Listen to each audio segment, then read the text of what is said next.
wabarakatuh. Perkenalkan, nama saya Anggita Aulia Gayatri, NIM 2220190096. Di sini saya akan memaparkan hasil ujian tengah semester saya tentang fikih Islam. Yang pertama yaitu dasar-dasar pernikahan dalam Islam. Yang pertama yaitu dalil Al-Quran. Tidak ada dasar peraturan yang lebih meyakinkan selain dari banyaknya dalil Al-Quran yang membenarkan hal tersebut, seperti: dan nikahlah olehmu akan orang-orang yang bujang daripada kamu, dan akan orang-orang yang salah dari budakmu, yang lelaki dan yang perempuan. Jika mereka papa, tentulah Allah memberikan kepada mereka kecukupan dari keutamaannya, dan Allah itu maha luas pemberiannya, lagi maha mengetahui. Surat An-Nur ayat 32. Yang kedua yaitu ada hadis. Selain dalil, maka hadis yang sahih dan kebenarannya bisa dibukakan juga menjadi dasar menikah dalam Islam, seperti hadis di bawah ini. Dinikahi perempuan karena 4 perkara: karena hartanya, karena kecantikannya, dan karena agamanya. Maka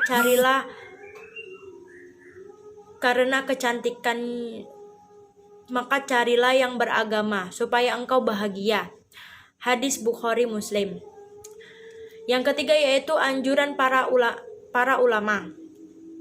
Memiliki ilmu agama yang telah tidak diragukan lagi. Dasar dari ilmu mereka juga menjadi panutan, di mana menikah memang sangat dianjurkan di dalam Islam.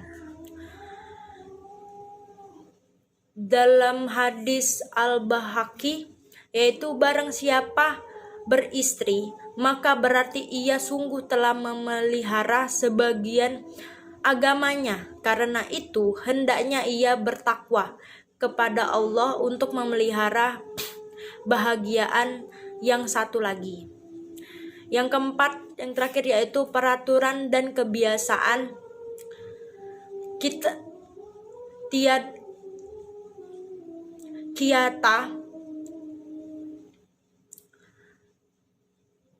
adalah bangsa yang taat akan perintah agama, dan masyarakat juga telah menerapkan budidaya menikah untuk melanjutkan ikatan batin dan raga dunia insan yang kelakuannya yang tinggal bersama. Kewajiban istri terhadap suami dan sebaliknya, keluarga dan permasalahan suami istri. Yang pertama yaitu taat dan patuh kepada suami. Ialah suami pemegang amanat orang tua istri yang telah dilimpahkan kepada ijab dari wali. Yang kedua yaitu istri menjaga nama baik suami. Ialah istri harus memelihara nama baik suaminya, apalagi suami sedang tidak di rumah. Tidak memasuki seseorang ke dalam rumah tanpa izin. Suami ialah menghindari kecurigaan atau prasangka yang tidak. 4 yaitu menghormati suami. Ialah istri wajib menjaga perasaan suami dengan cara tetap memelihara kesopanannya. 5 yaitu janganlah meminta sesuatu yang melebihi kesanggupan suami. Ialah ada batas kemampuan yang dimiliki oleh sang suami. 6 yaitu amanat terhadap harta dan ikhlas. Memelihara anak. Ialah oleh karena itu Nabi memerintahkan kepada istri untuk menjaga rumah dan memelihara anaknya dan suaminya. Berikutnya itu permasalahan. Yang pertama itu yang terjadinya nusyuz dari salah satu pihak. Nusyuz sendiri adalah ketercelaan, datang dan tumbuh dari pihak istri. Maka suami berkewajiban terlebih dahulu untuk memberi memberi pengajaran kepada istrinya. Yang kedua yaitu terjadi persediaan dan cekcok antara suami dan istri. Terjadi percekcokan dan perselisihan rumah tangga.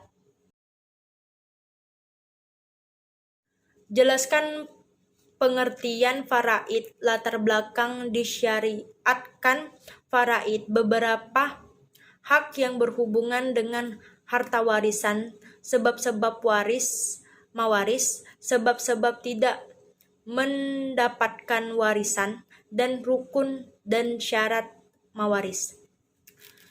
Yang pertama itu latar belakang. Sebab turunnya perintah pembagian kewarisan ini adalah jawaban atas peristiwa yang menimpa istri Sya'da ibnu Rabih. Yang berikutnya itu beberapa hak yang berhubungan dengan harta warisan. 1. Dikeluarkan zakatnya 2,5% hartanya. Yang kedua yaitu dikeluarkannya biaya mengurus jenazahnya. Yang ketiga yaitu ditunaikan wasiatnya. Yang keempat itu dibayar hutangnya. Berikut adalah sebab-sebab waris mawaris. Perkawinan. Yang kedua yaitu kekerabatan. Yang ketiga yaitu wala. Yang keempat adalah hubungan Islam. Berikutnya yaitu sebab-sebab tidak mendapatkan warisan. 1. Perbudakan. 2. Pembunuhan. 3. Berlainan agama. 4. Murtad. 5. Berbeda negara. Berikutnya yaitu rukun dan syarat waris mawaris. 1. Rukun waris mawaris. A. Maurud harta benda yang ditinggalkan oleh si mayat. B. Mawaris orang yang meninggalkan mati hakiki atau hukmi. C. Waris orang yang akan mewarisi harta peninggalan si mawaris. Yang kedua yaitu syarat waris mawaris. A. Matinya mawaris. D. Hidupnya waris. C. Tidak adanya penghalang mewarisi. Sabah serta pengertian aul dan rat, hukum aul dan rat, ahli waris dan asyabah, dan pendapatan para ulama tentang aul dan rat. Zawil farud, orang yang termasuk ahli waris ada 25 orang. 15 orang dari pihak laki-laki dan 10 orang dari pihak perempuan. A. Ahli waris pihak laki-laki. Ahli waris. B. Ahli waris. C. Asyaba ialah anak turunan dan kerabat seseorang lelaki dari pihak ayah.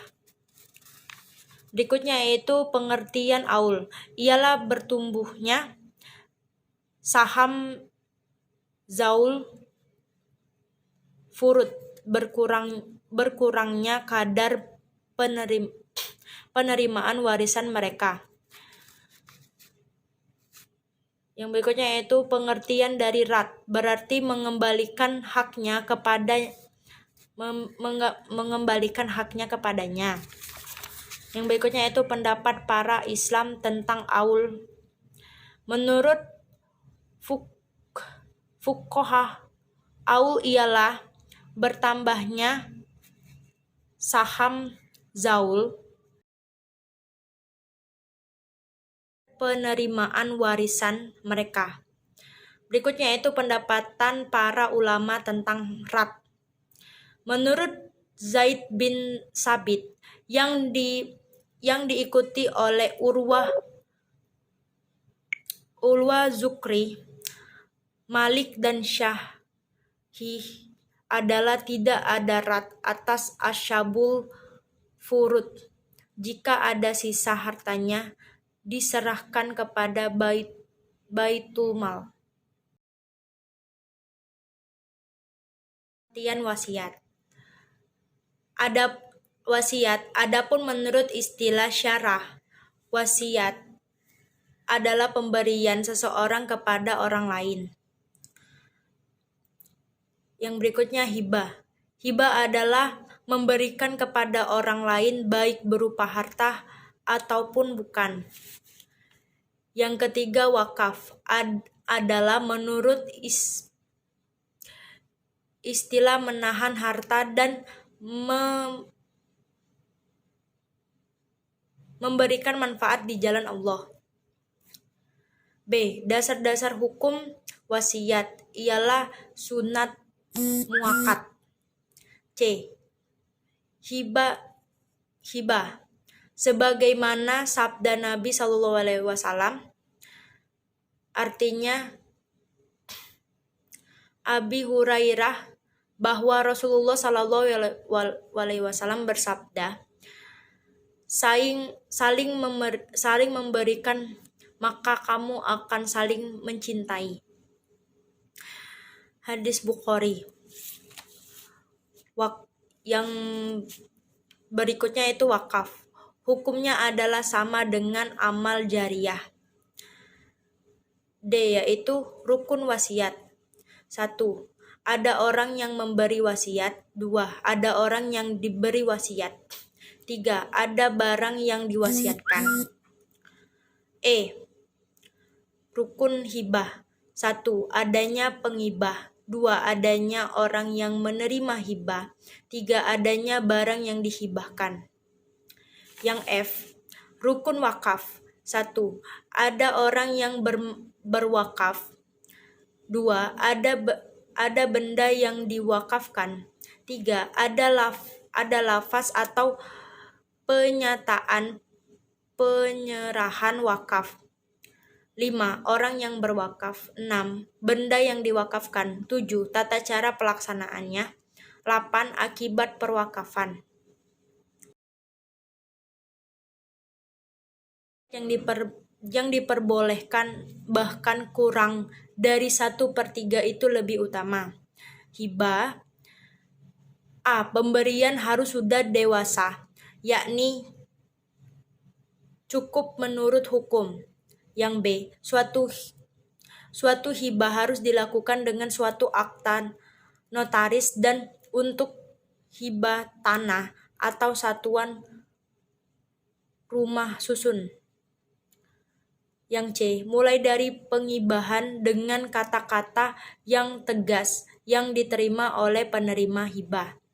D. Penghibahan orang yang belum dewasa yang berada di bawah kekuasaan orang tua harus diterima. Wakaf. Pada pasal 9 ayat 1 PP nomor 29 tahun 1977 bahwa pihak yang hendak mewakafkan tanah diharuskan datang di hadapan pejabat pembuat akta ikrar wakaf. Baik, segitu saja yang bisa saya paparkan. Kalau ada kurang saya minta maaf. Kalau ada perkataan yang tidak enak saya minta maaf. Sama Allah saya minta ampun. Saya akhiri. Wassalamualaikum warahmatullahi wabarakatuh.